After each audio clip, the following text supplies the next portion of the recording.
Okay, so welcome everyone. Let's get this started. So this is the 7th recitation of our CS 2100 course. And today I'll make a couple of announcements as usual, and then I'll do a review problem, which is a small proof about sets, and then we'll do some problems related to functions and relations. So that's the plan for today. And Lynn is the TA that will assist with monitoring the chat for questions and so on. So if you have any questions at any point, feel free to raise your hand, unmute yourself. There isn't that many students who are joining these days, so you can totally unmute yourself and just ask the question, or write it in the chat. Either way works. Okay, so let's get this started. So quick announcements. So we are almost done grading quiz 2. We'll release the grades tonight. And I have kind of a related announcement on the next slide that is particularly important. Then homework 4 will be out this Friday, October 9th. And quiz 3 is coming up. So it'll be on Tuesday, October 20th. As usual, you'll have 1 hour window between 7:30 a.m. and 4 p.m. on that day. So quiz 3 will be only on sets and Boolean algebra. So that's section 3 in your textbooks or lectures 8, 9, 10. So functions and relations are not going to be on quiz 3. So just sets and Boolean algebra. So you can expect some questions related to properties of sets. We solved that in the last recitation where you kind of have to say true or false for a bunch of statements based on your knowledge of properties. And some simple proofs about sets like element-wise proofs like the one we'll do soon. So that's the plan for quiz 3. So I want to make kind of one important announcement that I also posted on Canvas.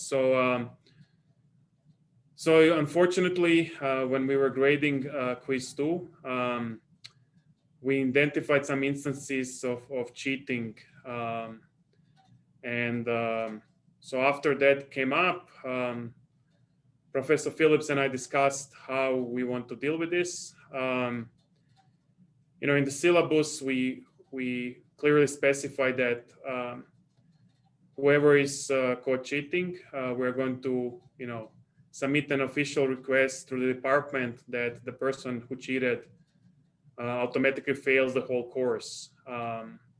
And it also goes on the record and so on. So that's what we would usually do. But this semester, it's kind of a weird online semester and COVID is happening and it's challenging for all of us. And, I can easily see that some of you just, made a mistake and caved in and cheated.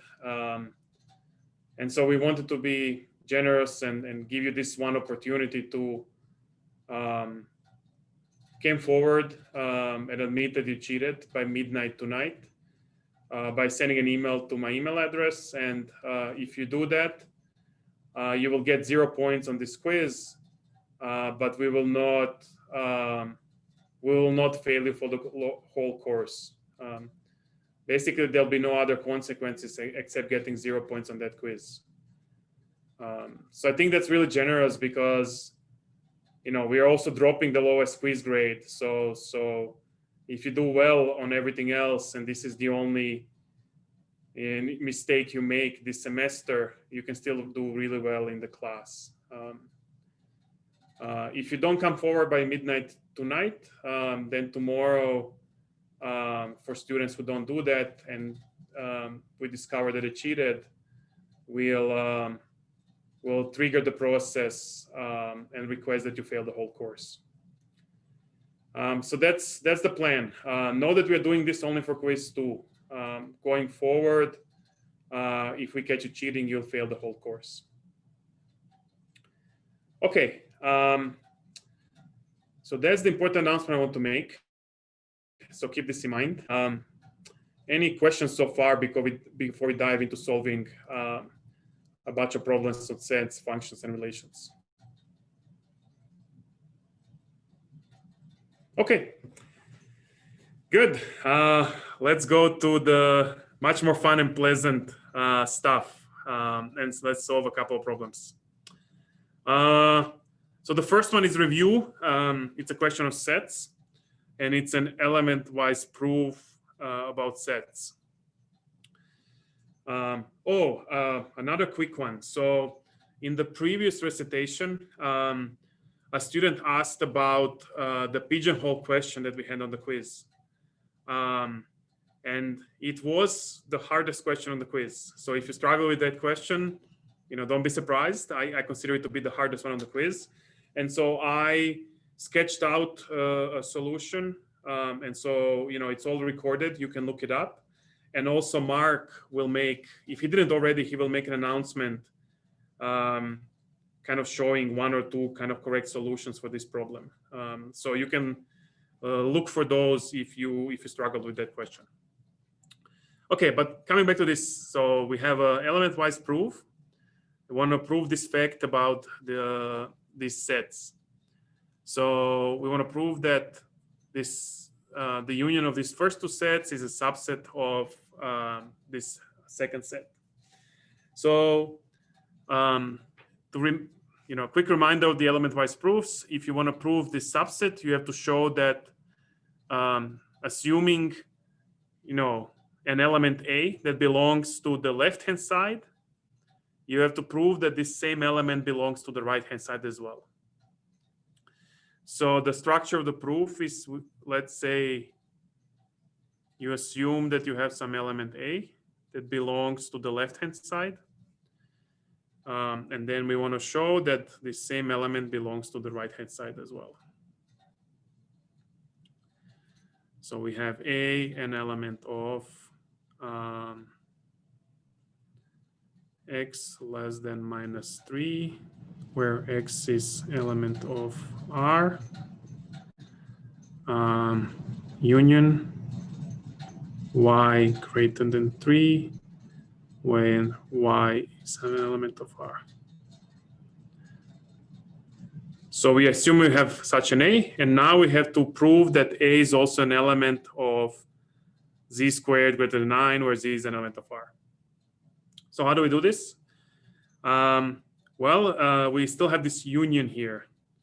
And so by this definition of union, we know that if something is an element of, x union y, then either it's an element of x or it's an element of y. So we are going to have two cases here. So we are going to have case one.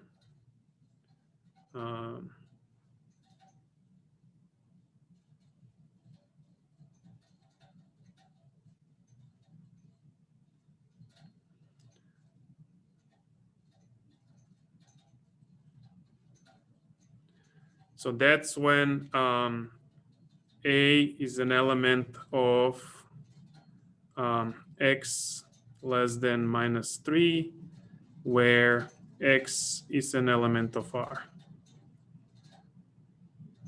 And we have to prove for case one that A is an element of this set z squared greater than 9.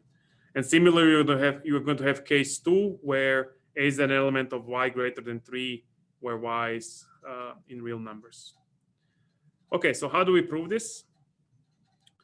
So from the definition of set membership, we know that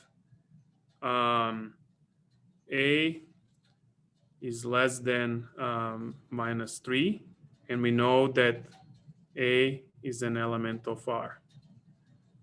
So this just follows from the fact that A belongs to this set. So now, from the fact that A is less than minus 3, we know,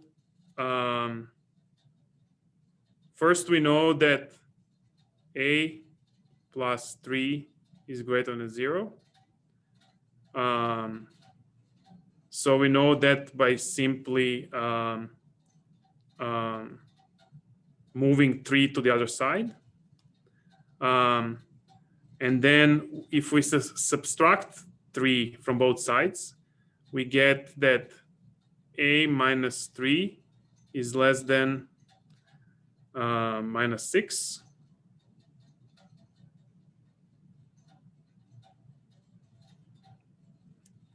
in less than minus 6. And from here, it follows that a minus 3 is also less than 0. So why am I doing this? So I'm keeping in mind my goal. So we want to show that a squared is greater than 9. So this is that we have to show, and we have to do the steps kind of in between to show that. So I'm looking. This also means that a squared minus 9. Sorry about this. I don't know why I might get this weirdo line often. A squared minus 9 is greater than 0. So from this fact that a is less than minus 3, somehow I have to get to a squared minus 9 is greater than 0. And so, I see, okay, there is some square here. So I somehow probably want to square a to get in this form. And that led me to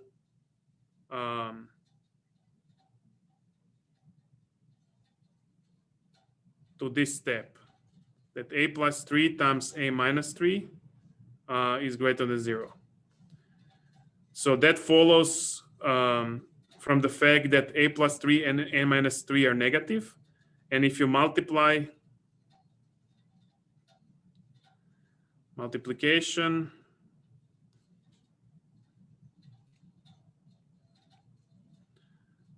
of two negative numbers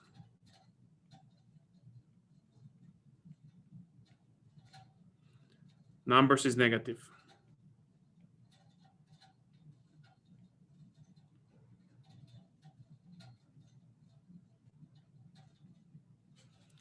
Okay, so we know this, and now when we multiply it out, we get a squared minus 9 greater than 0, and from there we get a squared greater than 9, and from there we know that a is an element of z squared greater than 9, such that z is an element of R.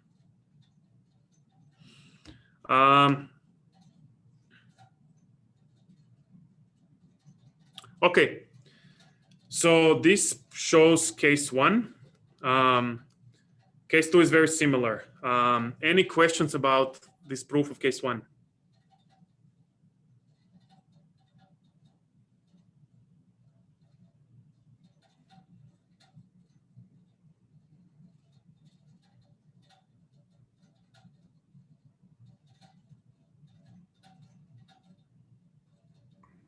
One student asked, multiplication of 2 negative is positive. Is it right? Right. So yeah, so the multiplication of 2 negative numbers is always positive. Oh, sorry. Thank you for spotting this. Yeah, I have an error here. I wonder what I actually said. Did I say the same thing that I wrote, or did I say it's positive? Either way, thanks for spotting this. It's positive. Good catch. Thank you. Okay, so one thing to kind of, so this is a harder element-wise proof. Usually, it kind of proving this kind of just follows in a pretty straightforward way. Here we had to do this trick on this line, on these two lines, right? I think the key is figuring out that you need something like this to be able to bridge from a less than minus 3 to a squared greater than 9. And that requires some thinking, and that's why this is a hard proof. Like, this is not an easy proof.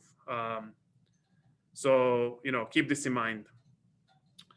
Now, we still need to do case 2, and I will actually leave this for you to do at home. I will put it up in my scribbles, so if you get stuck, you can actually look it up. But it's almost the same as case 1, except you will have multiplication of 2 positive numbers, which is also a positive number. So you'll have to reason a little bit about that, but they're almost the same.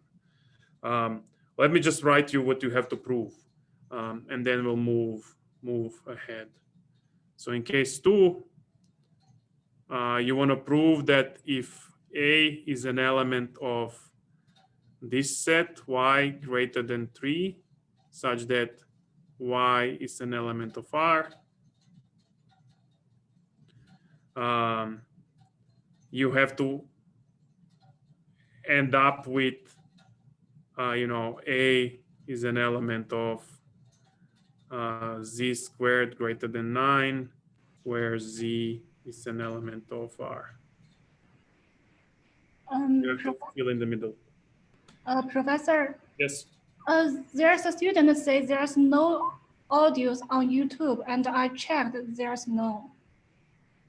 There's no audio on YouTube? Yes, there's just one that in the last section, not this section. I have. So what do you mean by last section? There is no audio in.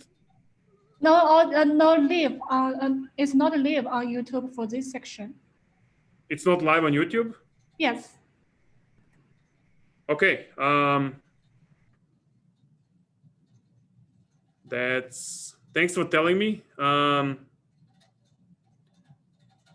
It's funny. It should be there. I actually turned it on. So I'm not sure why it's not there. In the morning, there were some problems with YouTube streaming.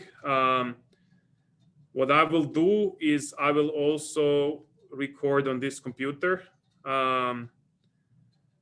So I started recording locally from now on. So in the worst case, I'll be able to post the video from now on. And I'm sorry it's not on YouTube.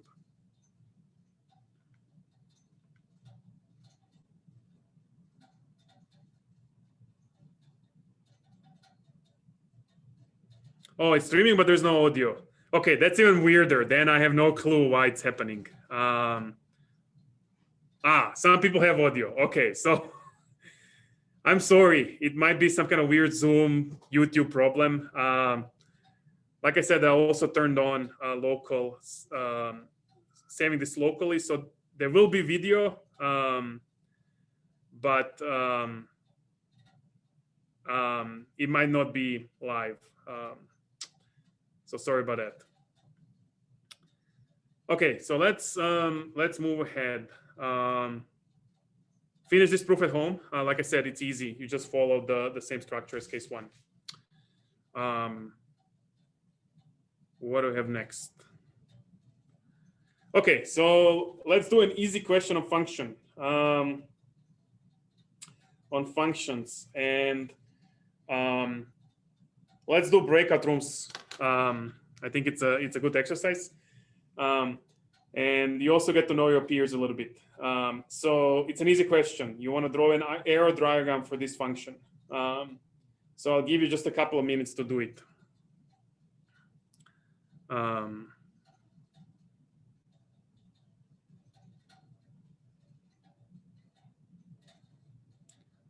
streaming to the wrong YouTube channel. Okay, let's forget about YouTube and because I have to focus on this. So let's do this in breakout rooms. So you have to draw the domain and codomain. You have to connect them using an arrow diagram. So please join the rooms, and then we'll resume. And in the meantime, I can try to look up the YouTube. I guess I can do it. I can do it on my other computer. Well, it's okay.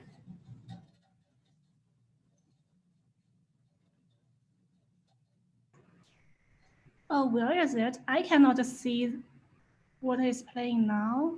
It just have the recitation for 10:45. I don't know.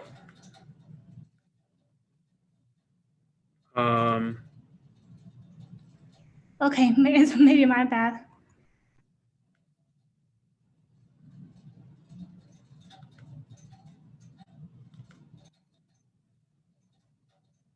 So let me see.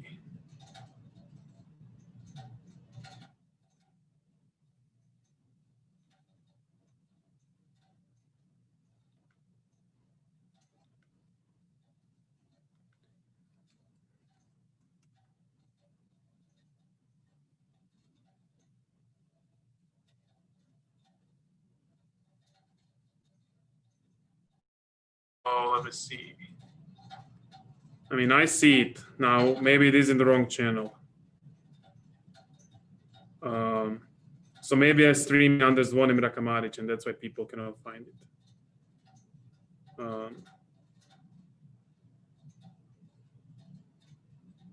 Yeah, maybe it's that. I'll post it in chat.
Okay, welcome back, everyone. So I hope this is an easier question, but I hope breakout rooms were still fun. So to kind of speed this up a little bit, I already sketched the domain and codomain. I already solved this problem once in the previous recitation, so I I learned that if I change the order a little bit, I get a little bit nicer arrow diagram. But note that for correctness, the order doesn't matter. So, on the quiz, if you have to do this, in whichever order you list domain and codomain, as long as your arrows are, correct, you'll be fine. Okay, so domain is up, codomain is down. You can write them left and right. That's also fine. But the way the slides are laid out, this works a little bit better for me. So what is the definition? So, okay, we are mapping all elements of the power set of X to elements of the power set of X. So I listed both power sets. And the rule is that C of A is equal to X minus A. So these are all set operations. So what does empty set map to? It maps to set X minus empty set, which is just X. So empty set maps to ABC. A maps to X without A. So it maps to BC. B maps to AC. And C maps to AB. Then AB maps to set X without A and B. So that's just to C. BC, same thing, just without A. And AC then maps to B. And ABC maps to an empty set, because X minus ABC is just an empty set. So this is the arrow diagram for this function. So this should be pretty easy. This is like an easy question for a quiz. Any questions about this? Yeah, for the C of A equals X minus A, how did you know that A refers to like the missing parts of the set X? Okay, so good question. Let me talk about this a little bit more. So this C of A is equal to X minus A. So that's the rule for C. So maybe it's a little bit unusual because what we've usually seen, when we were writing functions was something like, f of X is equal to whatever, something like X minus 2. So this is the rule for f, and this X is the argument of f, right? And you can apply this rule on some number, and then you can compute the codomain, right? You can compute what it maps to. So the same happens here. So this is the rule for C. So I computed these arrows in my head by plugging each of these elements of the domain into this rule. So let's take one for an example. Let's take AB as an example. So to compute what AB maps to, what you have to do, you have to put this AB into this rule for C. So you do C of A comma B, and that is equal to X minus A comma B. And that is equal to X is A, B, C minus A comma B. And that is equal to C. And therefore we have an arrow from this set AB to C. So this is what you have to do for each of these elements in your top row, each of these elements on domain. So, given this is a relatively easy rule, I just did this, in my head. But if you cannot figure it out, or, you need to kind of really write it out, you're more than welcome to go through this exercise that I did below for each of these elements in the domain, and then draw the arrows. So you can totally do that on the side. Like, you don't have to do it in your head. I hope this answers the question. Any other questions?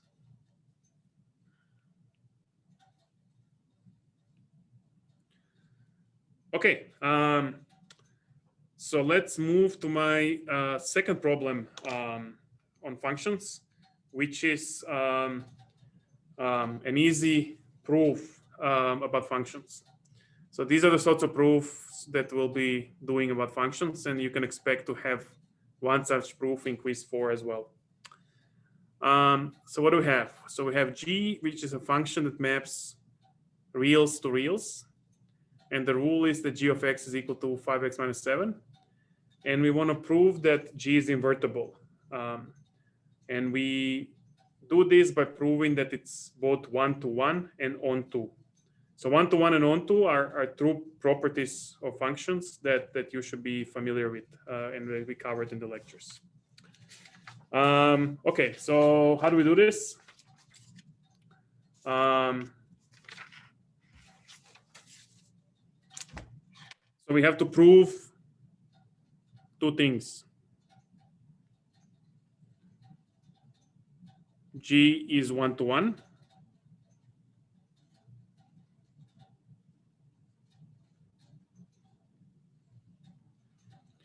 And we want to prove that G is onto.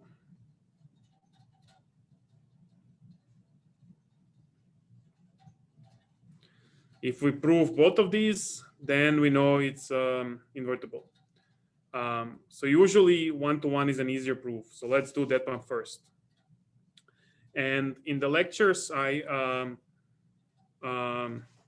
sketched out, we sketched out the skeleton for how we do these two kinds of proofs. So how do we do one-to-one proof? So we assume we have two elements. Let's say x and y. You can use any variables you want that are an element of the domain.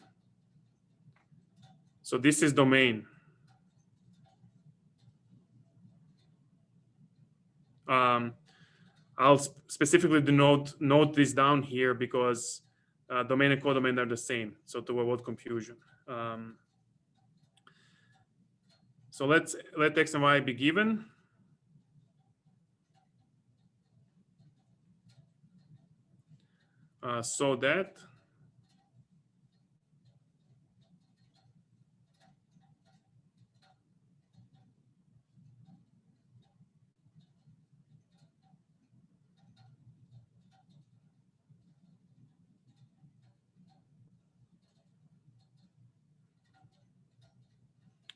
So that g of x is equal to g of y. So this is how we always start one-to-one proof. And so this is, you have to assume that these two elements exist. And then, we have to do some series of steps and we have to show that x is equal to y. So that's the skeleton of a one-to-one proof. So let's fill in the steps. Usually it's pretty easy. You plug in the rule instead of just g of x and g of y. And so you get 5x minus 7 is equal to 5y minus 7. So 7 and 7 cancel, and you get 5x is equal to 5y. And if you divide both sides by 5, you get that x is equal to y. So that concludes the one-to-one proof. Now we still have to do the onto. And this one is a little bit trickier, but we did specify how the skeleton of the proof should look like. So here you assume that you have some y element of R. In this case, this R is a codomain.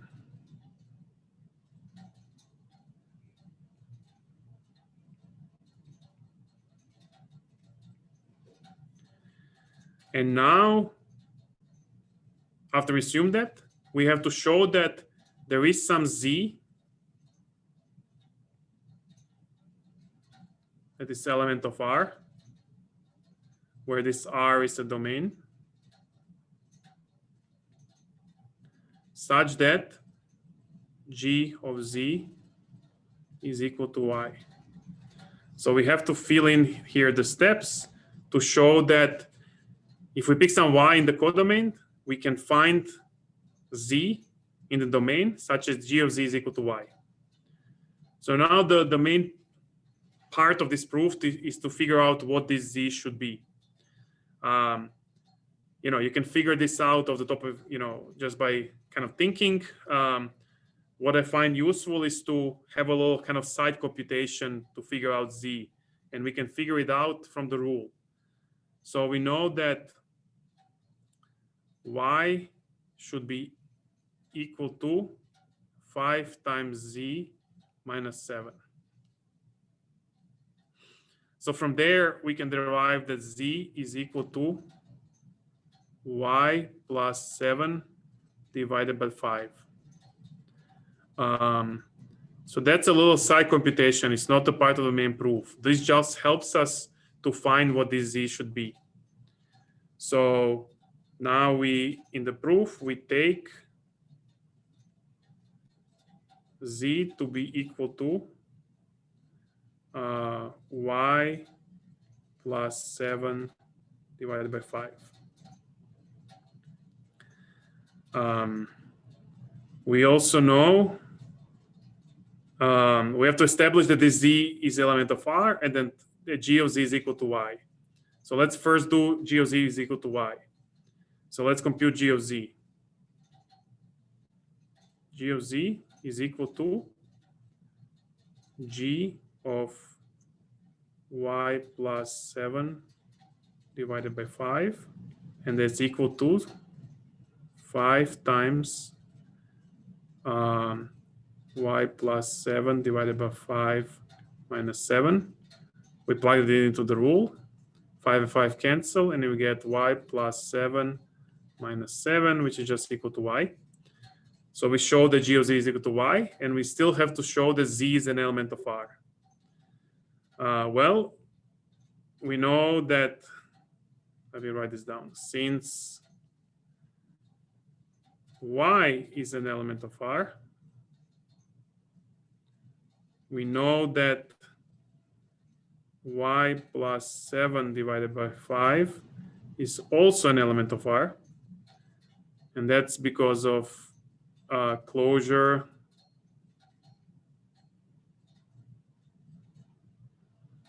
of plus minus division under R. And from that, it follows that Z is an element of R. Okay, so we picked some Y in the codomain. Then we found Z, and we specify what it is, which is an element of the domain. And we showed that G of Z is equal to Y, and Z is an element of R. And so by doing this, we proved that G is on 2. And so because we proved that it's both 1-to-1 and on 2, we know it's invertible. And so this concludes the proof. So any questions about this proof?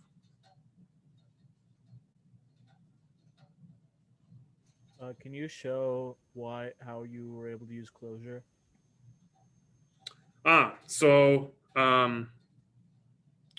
let me sketch this here in the top right corner. So we have that y plus 7 divided by 5. So that's what we are starting with, and we know that y is an element of R.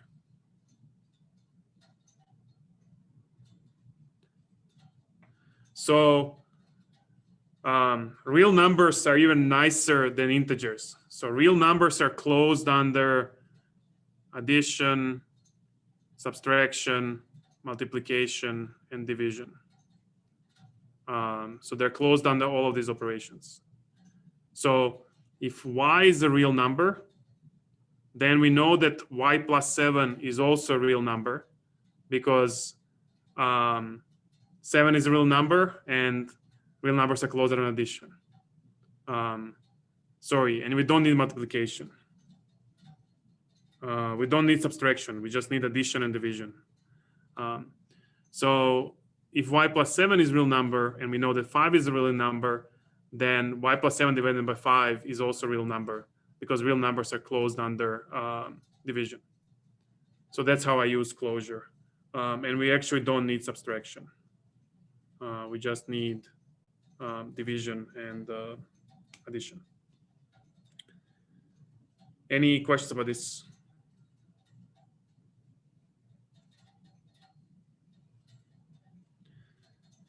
Okay, so make sure to practice these kinds of proofs. You know, they're important, and there will be for sure on quiz 4. One thing to yeah, I think the trickiest part is to figure out what z should be. I think this side computation I did in this bubble here helps. And one-to-one proofs are usually easy. Okay, so let's move ahead. So now we have a couple of simple questions about relations. So let me do the first one for you, and then you guys can try to do the second one. So let R be the relation on set A, which contains 2, 3, 4, defined by the relation less than, which means that x is less than y. And we want to write this R as a set of ordered pairs. So, okay, so we are looking for all the pairs that we can come up with by combining elements from A, such that the first element of the pair is less than the second element of the pair. So what would these pairs be? So R is equal to 2, 3, since 2 is less than 3. What do we have? 2, 4, and 3, 4. So that's the set of ordered pairs that defines R. Any questions about this? So this is an easy one as soon as you know how to do relations.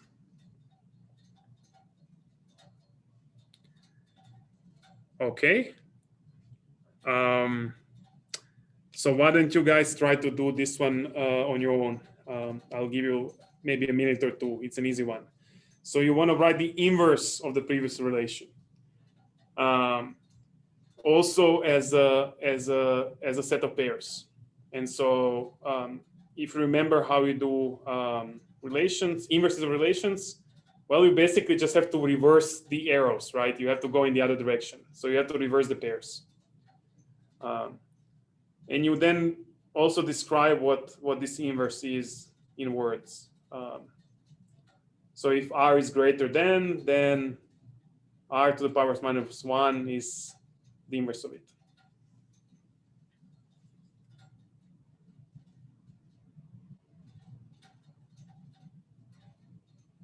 And then maybe in a minute I'll solve it for you.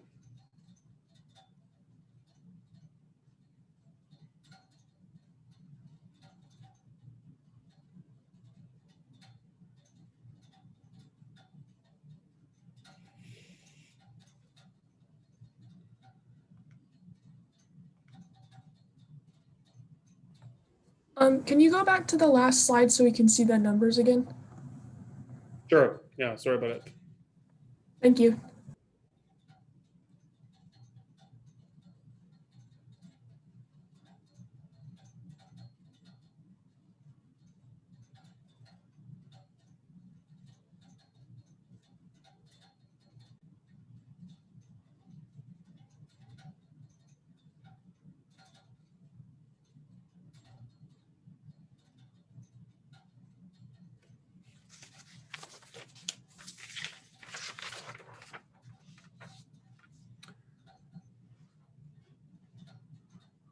Okay, so let's do this. So R minus 1 is equal to, and this crazy line that always somehow comes up. I should work on resolving this. You just have to flip the pairs, right? So, okay, this is getting a little bit frustrating. Okay, I missed the whiteboard or blackboard. So what do we have? We had 2, 3. So that will become 3, 2. Then we had 2, 4. So that will become 4, 2. And we had 3, 4. So that will become 4, 3. So that's the inverse. Describe it in words. It's kind of an additional side question. So the inverse, I would say, would be greater than equal to, if you need to describe it in words, or greater than, that would work as well. So both of these are fine. So these both describe r to the power of -1. Another kind of sub question for something like this would be to draw the arrow diagram. So we can quickly do that as well. I'll draw it vertically now. So your domain is 2, 3, 4. Your codomain is also 2, 3, 4. And so this relation maps 3 to 2. It maps 4 to 2 as well. And it maps 4 to 3. So this would be an arrow diagram for this relation.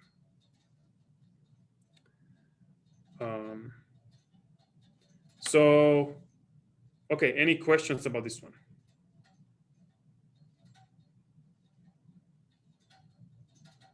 Okay.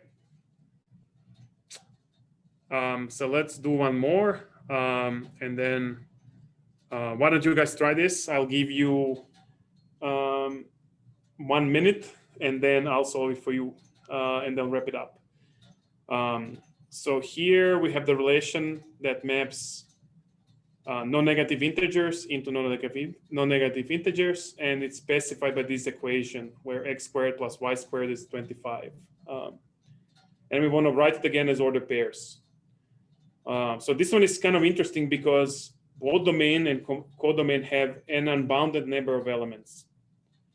But we can still write it as a relatively small set of order pairs because only very few of them satisfy this equation. If you would have to draw an arrow diagram for this one, you would not be, that would be hard because you would have to write, an unbounded number of numbers in the domain and codomain.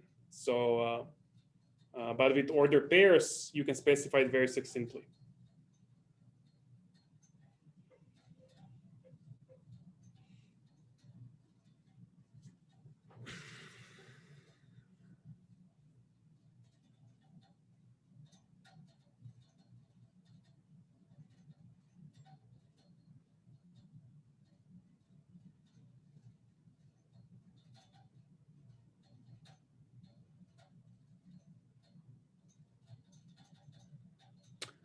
Okay, so let me do this because we are running out of time. So this R is equal to, it's a set of order pairs. And my curly braces are horrible. I apologize for this. So their squares have to add up to 25. So we have 0, 5. We also have 5, 0. Note that these two are not the same, right? First one maps 0 to 5. The second one maps 5 to 0. So don't forget to list both of these. And then we have 4, 3, and 3, 4. So that's our R. The order doesn't matter. So the order within this parenthesis matters because these are pairs, but the order of pairs, how they're listed in this set, doesn't matter. So that's the solution to this problem. Any final questions?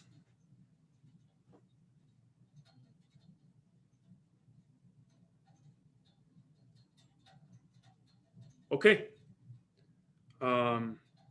So thank you all so much for joining in. I will figure out what happened with the video, and it will be actually posted on Canvas, so don't worry about that. Yeah, enjoy the rest of your day. Bye, everyone. Thank you.